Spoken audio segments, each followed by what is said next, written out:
Trevor Lawrence, the worst rookie quarterback ever? That's the question I'm going to answer today on That's Good Sports. I'm your football host and bust expert, Brandon Perna, and according to my parents, me being a bust in real life is why I have a younger sister.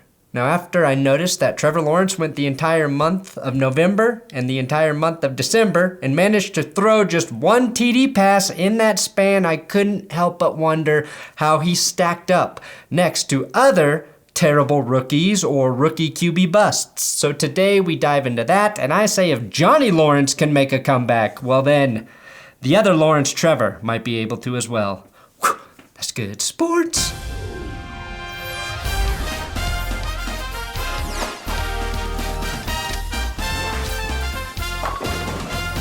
Trevor Lawrence was labeled a generational talent coming out of Clemson.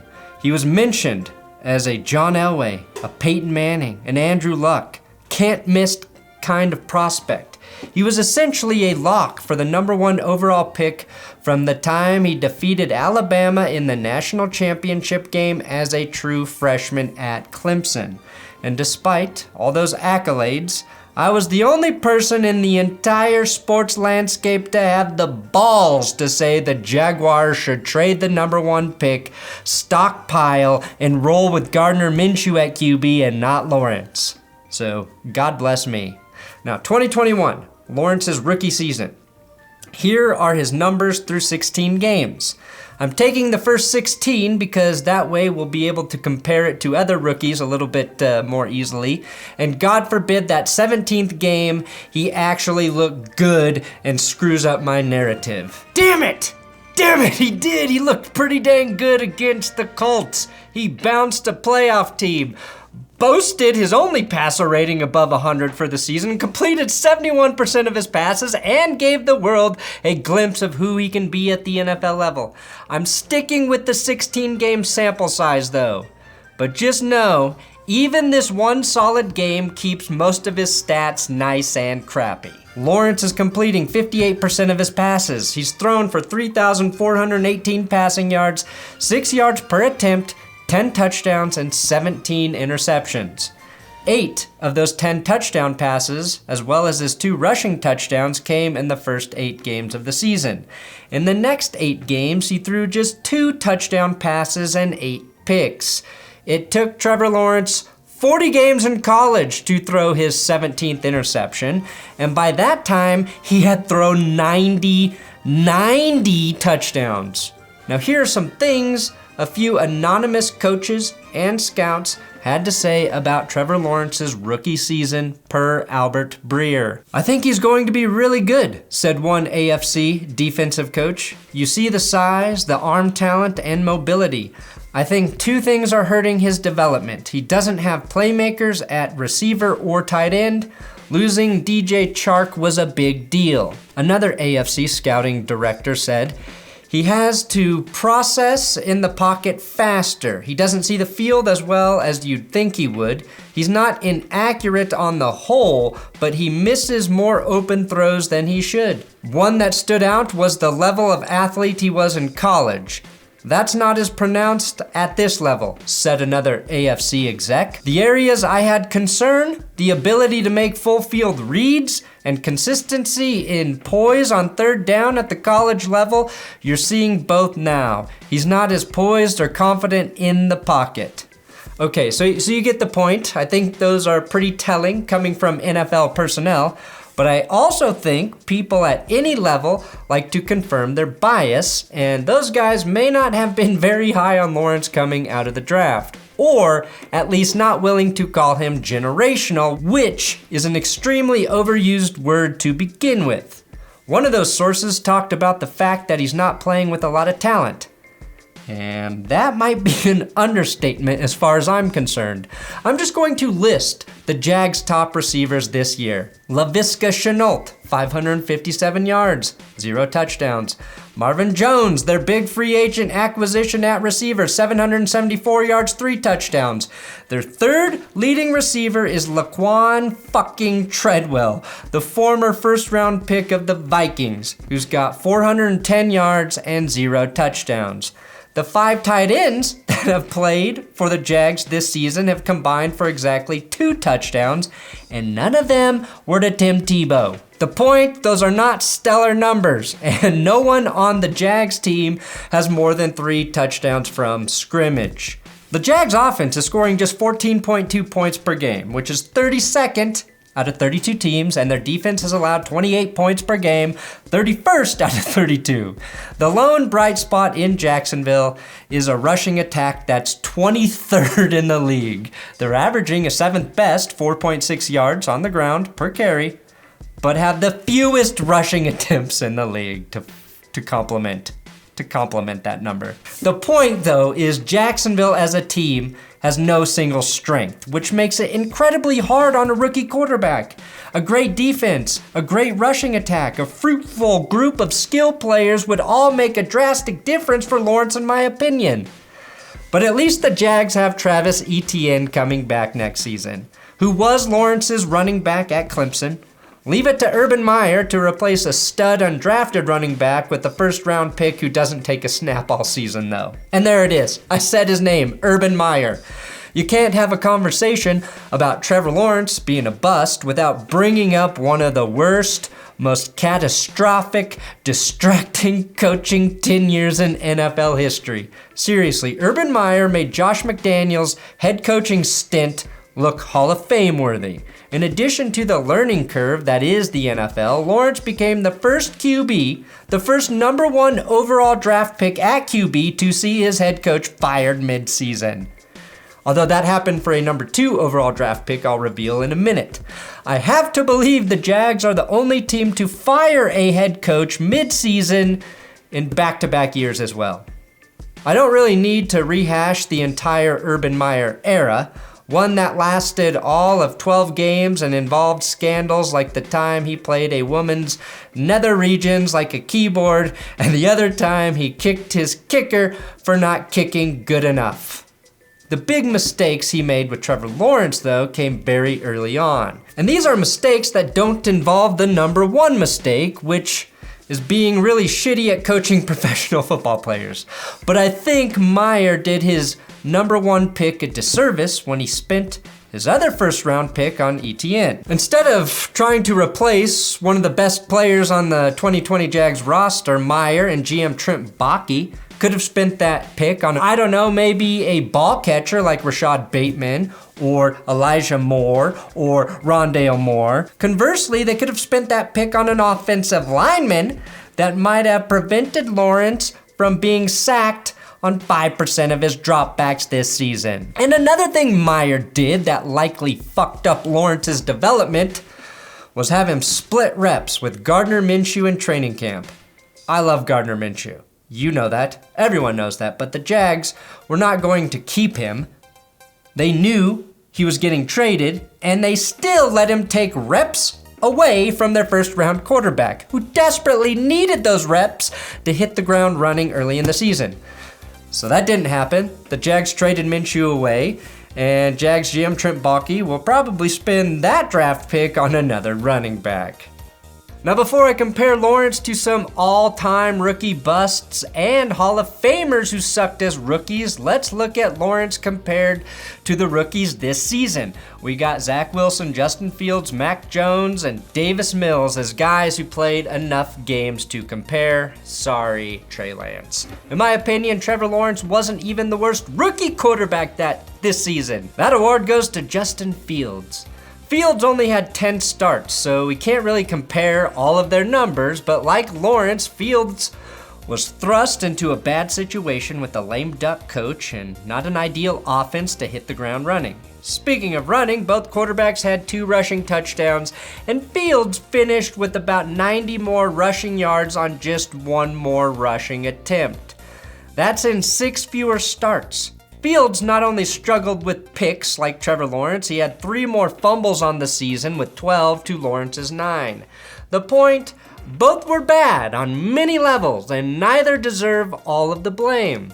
The one thing Trevor Lawrence did that only Mac Jones accomplished was start all 17 games this season. Zach Wilson, just 13, Fields 10, Davis Mills 11, and I refuse to compare Trevor Lawrence to Mac Jones because Jones was the only rookie who started more than a couple games who went to a great football team. I've got key stats for these QBs up on the screen, as I hope you can tell.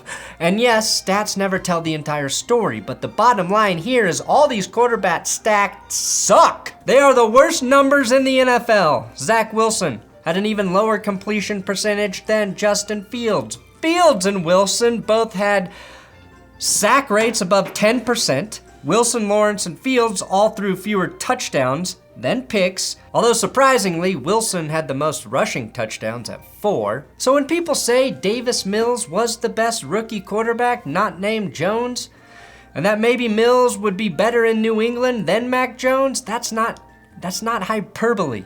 In an equally shitty situation, he threw 16 touchdowns to 10 picks and had a passer rating over 100 4 times, and those were games against the Titans, Chargers, Rams, and Patriots.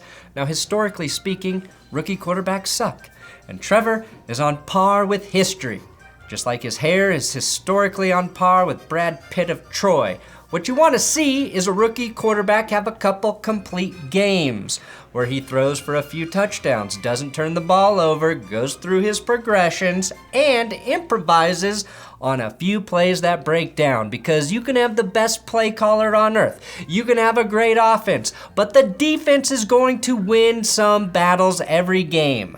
Lawrence mostly did all of those things in the one game I wasn't going to discuss in his finale against the Colts. Now, I do want to compare Lawrence's first 16 games to some other massive busts and some Hall of Fame QBs to see how they stack up. Again, to refresh, Lawrence has a 58 completion percentage rate, 6 yards per attempt, 10 touchdowns, 17 picks, which is an interception percentage of 3.0. That's important to keep in mind for quarterbacks who did not play a full season as a rookie. Also keep in mind, his 3,418 passing yards would have been incredibly impressive in the 80s or 90s.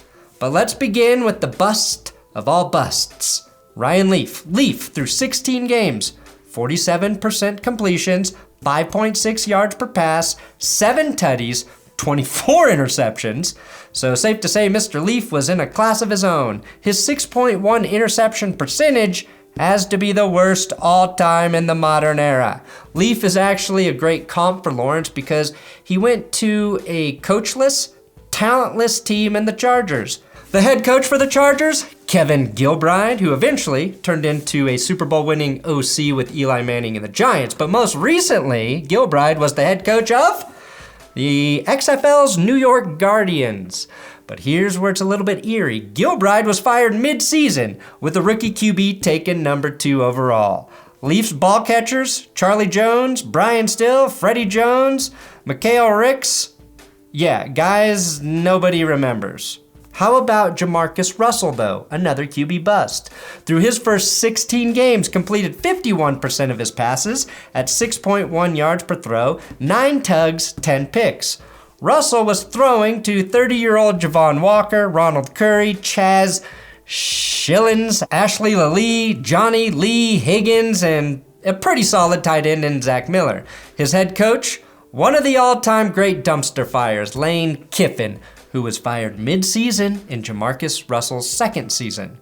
Blake Bortles' rookie season. Crazy as it sounds, this is Trevor Lawrence's closest comp statistically. Bortles, 11 TDs. Same number of picks as T-Law, 17. Passer rating, 69.5 to Lawrence's 69.6. Same completion percentage, 58.9 and 6.1 yards per attempt. Trevor Lawrence could very well be the next boat to sink in Jacksonville. Josh Rosen, rookie season in 13 starts, 3 wins, 11 touchdowns to 14 interceptions, giving him a 3.6 interception percentage.